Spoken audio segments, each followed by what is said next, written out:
Hi ladies and gents, welcome to another video. So this is eating and diabetes, everything to consider. So pre-meal questions. Have I done anything before, or do we plan on doing anything afterwards that will raise or lower our blood sugar? Is our blood sugar too high or going too high? If so, we might want to delay eating so that the insulin starts kicking in, or go for a walk or something to lower blood sugar, have a glass of water or something.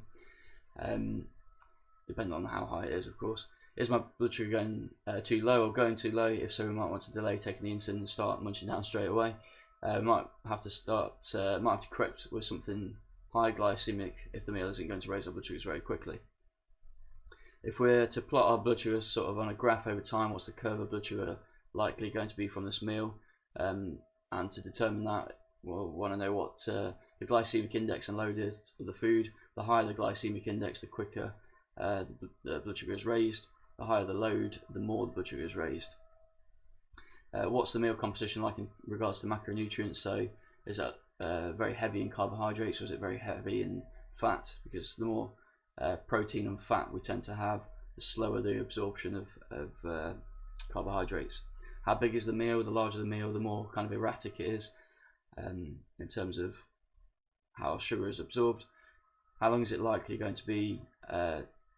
How long is it likely going to affect blood sugar for? What will we need to give ourselves? A split dose of insulin, so another dose later on, for example with a pizza, which tends to have a lot of fat.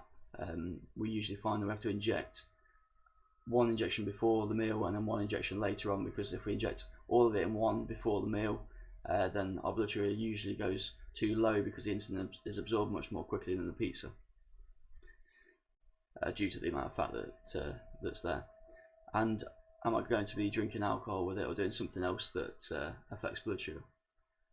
And that's pretty much it. If you think of any other considerations to think of when we're eating in terms of sort of what's going to affect how much we inject, then please do pop them in the comment section below. I hope this is useful to you, and I hope to see you next one. Cheers.